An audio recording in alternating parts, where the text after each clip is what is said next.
to build a functioning collaborative whiteboard application. But the real fun is when I get to use parallel agents to build a bunch of features. And so I'm going to add a bunch of features. We're going to add multiplayer support. We're going to add widgets like a countdown timer. And all of these agents will work in parallel. And using the browser, testing itself.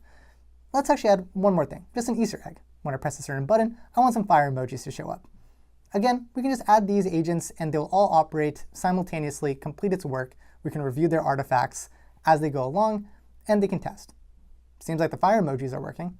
How about we try some of the multiplayer support as well? So we'll spin up another instance of the browser, and it looks like it's working. You can leave a note, and I'll see it in the other session. How about we'll also try out that timer? Yep, the timer seems to be working as well. So I was able to parallelize a bunch of different agents to get the work that I wanted done.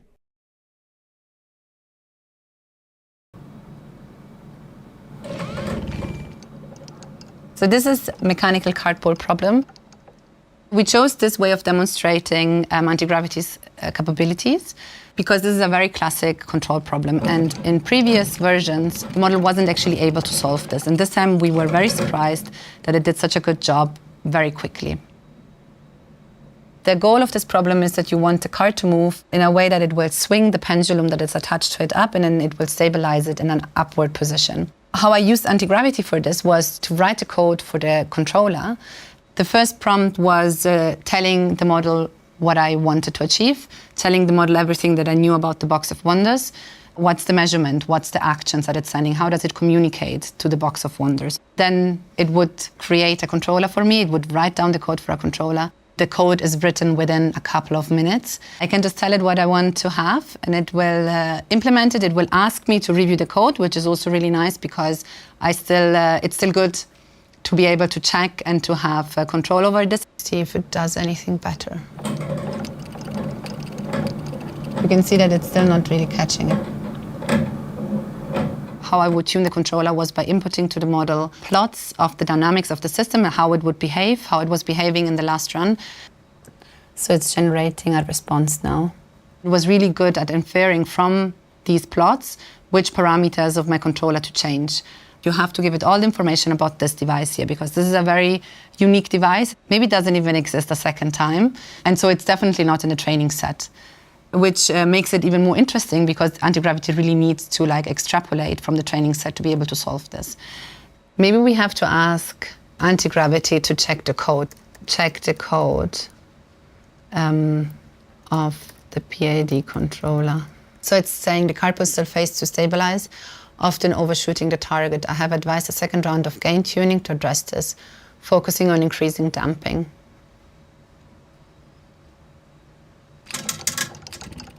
And there it is. It took me about 2 or 3 iterations to actually fine-tune this controller. So what is the most exciting thing for me about this is that we can see Antigravity really acting in the real world. And if for anybody else that wants to do this on a different device, they can just do the same thing. You just need a machine that you can interface with, that you can send commands to, you can read sensors from, and then you can try to write a controller for it with Antigravity.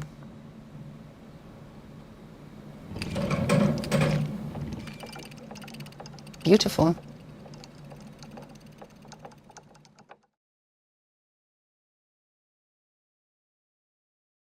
To build a flight tracking app, given a flight number, return some data. After prompting, the agent goes out, does some research, and puts together an implementation plan. I like how this looks, so the agent's going to go out and now implement its work. After it's done with the implementation, it will actually open up the Chrome browser and use the browser itself to test that it works. As it does the work, it takes screenshots that I can leave comments on.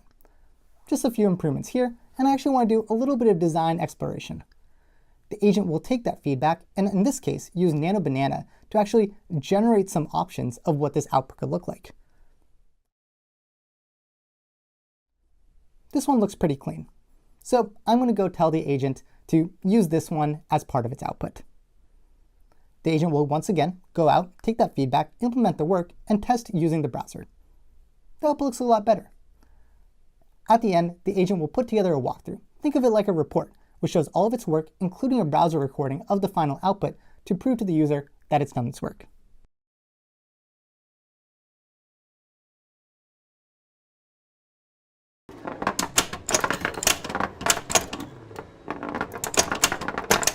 Using Antigravity, my first prompt was about setting the final goal.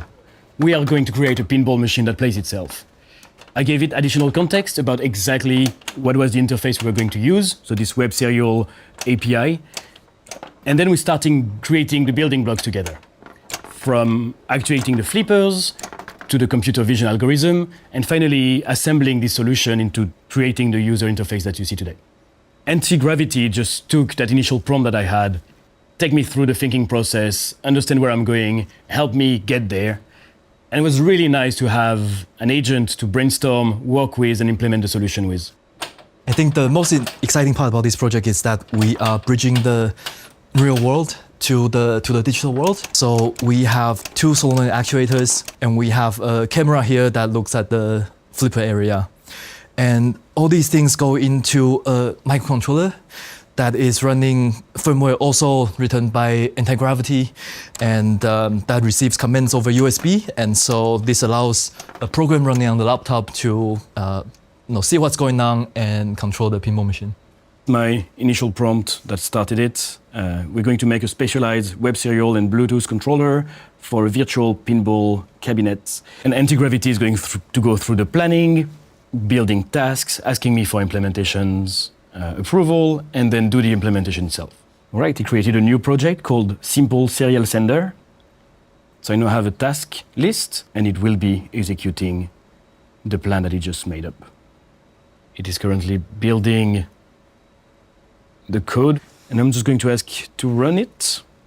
I should be able to send a 1 or a 2.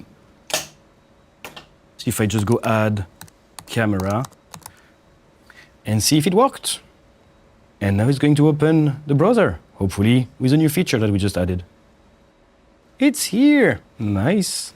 Fine-tuning the parameters on how actually we wanted to trigger the flippers was a very interesting part. For example, during gameplay, some of the lights will pop up relatively randomly, and because they are circular in nature, they tend to be seen as a ball by the algorithm.